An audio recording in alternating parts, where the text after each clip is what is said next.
Like the beam. Yeah, the beam was lit last night. The beam was lit last night. Man, look, I love my squad, man. I love my team. I love our coach. It's awesome, y'all. I know a lot of people don't watch us, so I gotta get y'all hip to what's going on. First of all, we played Minnesota like 2 games in a row. We play on Saturday, we play on Monday in Minnesota, and it was -0 degrees outside too. So that's crazy. We some California boys, you feel me? So we get to Minnesota off of a good little win streak. We was on a 5 game win streak, I think. And then we get to Minnesota, and then the 5 game win streak we had. Well, we actually lost to 76ers. We won. We won 5 games straight, then lost to Philly. But we were I know. But we were on a like we was averaging like 125 points or 128 points per game in that 6 game span, right? We get to Minnesota and we get our butt kicked. It was a close game, but if you watch that game defensively, we were terrible. Mike Brown comes out in the press conference, which I love, and he calls the team out. He said that we gotta find somebody. Think about it. Trade deadline's coming up. Find somebody could either mean find somebody within the roster or find somebody else to replace who we already have to guard somebody. All right. And so that first game, y'all, we had 5 steals the whole game. The Timberwolves shot 45% from three. D'Angelo Russell was 7 from 9 from three, 77%. And Edwards was 5 from 7 from three, 71%. How you going? And then we only lost like 5 points. We go to the second game. We were cold. We shot 27% from three the whole game. We was cold. We normally a great 3-point shooting team, a great offense. So our defense had to step up. We had 15 steals, right? 15 steals the second game. The Timberwolves shot 30% from three. D'Lo shot 2 from 10 from three, which is 20%. And Edwards 2 for 10 was 20%. And Edwards shot 36%. I didn't get the numbers. 36% from three. So we stripes. In the second time, he challenged the team. The team showed up. I said, Tom, I guarantee we won this game because Mike Brown called the team. I knew we were going to respond. I said about 10. We didn't win by 10.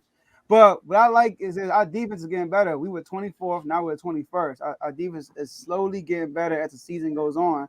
And what I also like about the team, I keep saying De'Aaron Fox is playing the most clutchest basketball in the NBA. I know Kyrie Irving is doing this thing in the fourth quarter. I'm talking about within 5 minutes of the game. De'Aaron Fox turns up. Like, it was a close game. Within 3 minutes of the game, De'Aaron Fox scored 8 straight points. He went crazy within 3 minutes of the game. And then let me show y'all this, right? Because I ain't had this prepared. So we had, we talked about this, right? The Lakers game, Boston, LeBron gets fouled. I hear everywhere in the media they crying about that situation, right? Now look at this right here. It is not a travel right here.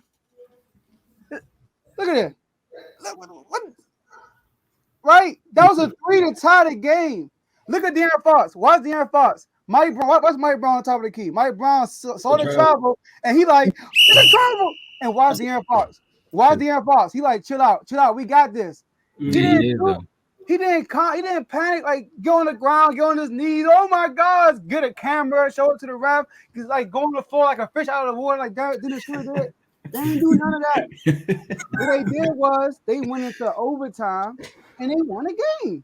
Game ain't over. And what I realized in overtime, we figured something out. Overtime. Rudy Gobert was a big problem with us because he got like we kept trying to go inside. Sabonis got fouled out. Trey Lyles came in as a center because Matt 2 didn't play really good. All right, we put Trey Lyles as center. It was a total mismatch. Trey Lyles hit a wide open three because Rudy Gobert helped on help. He's gonna help on everything. He's trying to get a block shot. Trey Lyles wide open, hit a three. Same play. He helped out Trey Lyles get the ball. He runs that Trey Lyles pump fake and won a dunk over Rudy Gobert, right? And then the third time he scored, he had 8 points in overtime. The third time he scored, pick and roll. Rudy Gobert was mismatched. Trey Lyles wide open. So we figured something out. So now a lot of talks like Mike Brown, when you have a big like Rudy Gobert you're going against, are you going to consider putting Trey Lyles at center? Because we might see them in the playoffs. We're the third seed, they're the fifth seed right now. So we might see them first round of the playoffs, right? So I'm excited about our team, man. We got some. We third seed right now. We got an easy schedule coming up. We play the Spurs, Houston twice. I think OKC again. So we 2 games in the loss column behind Memphis. I think Memphis we coming for the number 2 seed, and we might see the Lakers in the first round if they get in the playoffs. Let me ask you a question. I got an answer for you. Why do you care so much about the Lakers? I don't really care about them. My Okay. thing is this. Here's my thing with the Lakers, right? I know they hate the beam. I know they don't watch the Kings. I'm not rapping though. All right. They hate the beam. They don't watch the Kings. So they like to be in the press. You feel me? So every chance I get, I'm gonna give them the press they need, but I'm gonna tell them the truth. Like You the know what I mean? beam. So That's while what you they're need to still tell. relevant, because once the playoffs start, we can't talk about the Lakers no more. You feel me? So I gotta do it now until the playoffs start. So like the beam. I got you, man. Like the beam. But nah, I just this quote here. I was looking at some of the press clippings from the game, and one of the quotes that stood out to me was it was two. I'm gonna mess up one. Darren Fox was talking about how he was going for it. He was playing. They played tight defense, and if I get a steal, then that's great. Then the other one was to go into overtime into someone else's building and gut out a win is definitely a big win. That right there speaks to your coach. Like you said on the show before the game started, you said they was gonna win by I think you said 14. I said Uh, 10. 10. You want to that was the stretch, but Yeah. they definitely closed it out. You called it that hold because we talked about it again when Javon was on here too about Mike Brown and his coaching style. He just got that team. It's something in them because, like you said again, the highlight we just showed, Darian Fox. Most people would have been like game over, walking to the sideline. I mean, walking to the bench. And I'm like, it is what it is, fellas. He said, "Calm down, we got this." Going to overtime and win the game by what? I think y'all won by like 7. 7. So, and the series right now is tied 1-1. I got y'all cleaning them up the next time you see them. Again, though, don't let the Lakers dream kill your beam. I'm rapping. I don't know, man. Tommy, you might be goaded with these quotes, man. I don't know. So look, I think y'all like 3.5 games back from the Grizzlies. Y'all right there though. Y'all right there. Y'all still out 3 seed. I know we said y'all was gonna be a top 6 seed, Yeah. but yeah, y'all balling. First things first. I took the under on Sabonis' rebounds and assists because I was playing Rudy Gobert. I kind of figured that would work. Second, what you said at the end of the game, what Trey Lyles did is key. Because if you think about every time Rudy Gobert goes to the playoffs, what do other teams do? Run small ball and drive him out of the paint. Clippers. You know what I'm saying? So he can't do nothing. And if he do stay on his man, now he got to guard the ball handler. So like that was genius because he was killing y'all. He was being aggressive in the post, going at Sabonis, shooting hook shots right over him. He had a bag I never seen before. And I'm still waiting on that statement game from De'Aaron Fox. I'm still waiting on it. I know y'all have a good team. I know he picks and chooses his moments where he takes over the game. But I'm waiting on a statement game from De'Aaron Fox from start to finish where he's letting people know I'm up here with Ja Morant, Trae Young, Stephen Curry, Luke, all these dudes. Because D Fox has been in the same spot since his second year in the league. He's been in the same spot.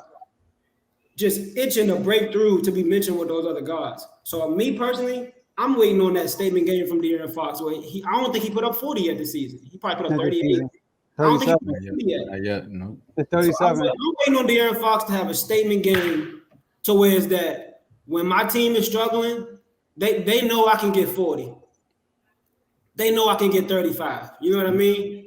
You don't have to average 30 for the team to know you can get 30. Stephen Curry won MVP, and he only averaged 23 points a game. True. The other team knew he can get 30, though. So that's what I'm waiting on from De'Aaron Fox.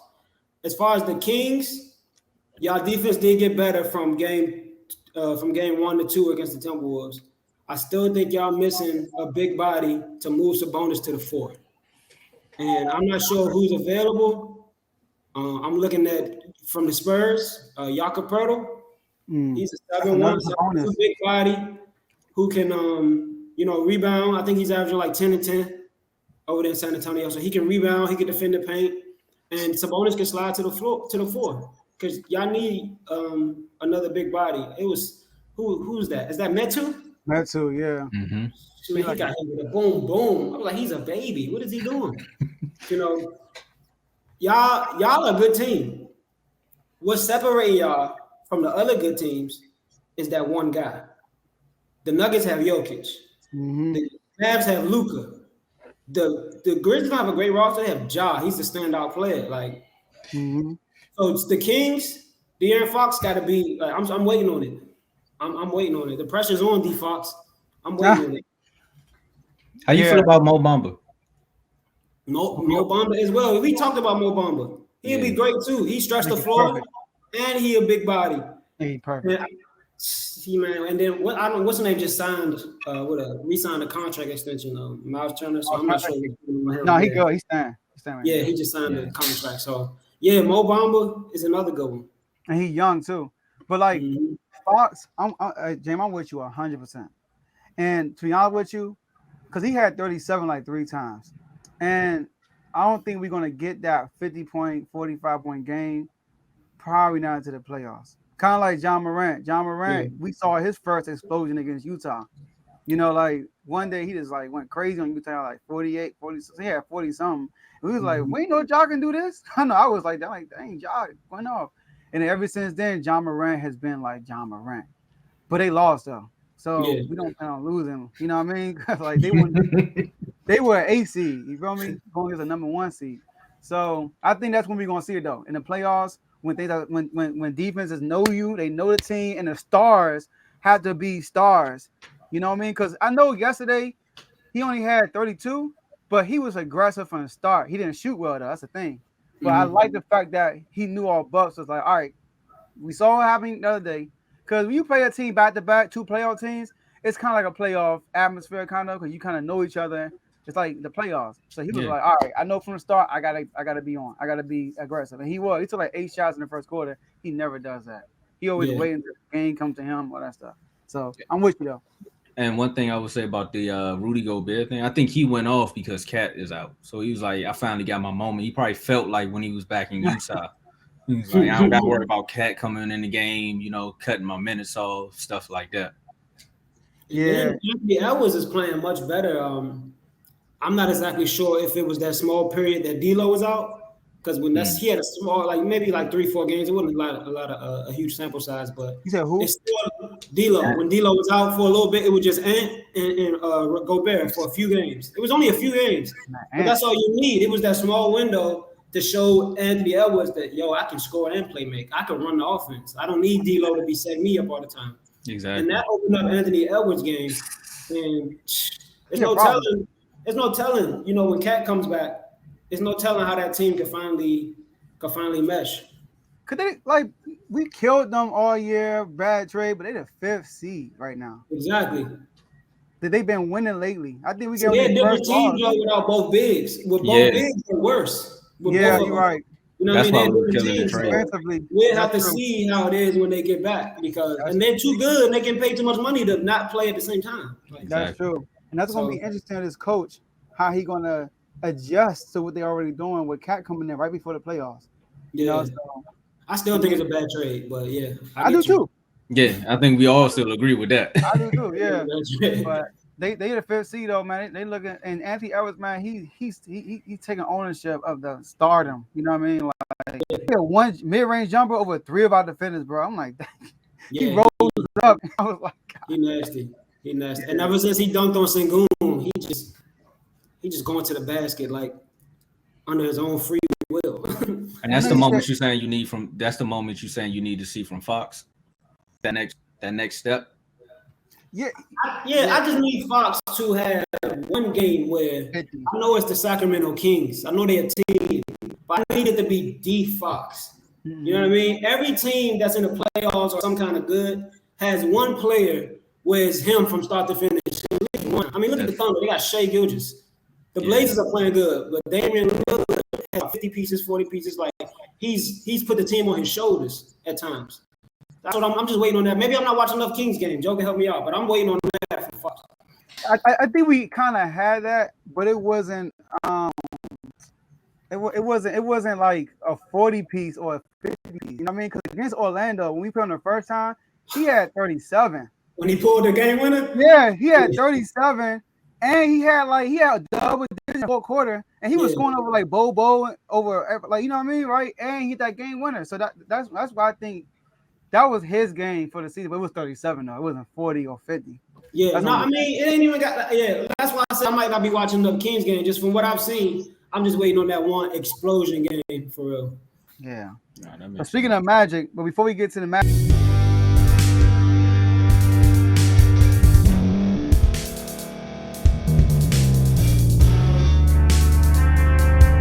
Thank you for staying to the end. If you're watching this on YouTube, please like this video, subscribe, and also hit that notification button so you can be notified next time we put out a video. If you're listening on any podcast platform, subscribe and hit that notification button, y'all, so you can be notified we put out another podcast audio.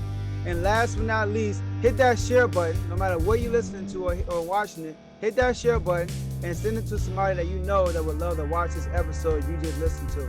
So once again, thank you for staying to the end, and we'll see y'all at the next episode.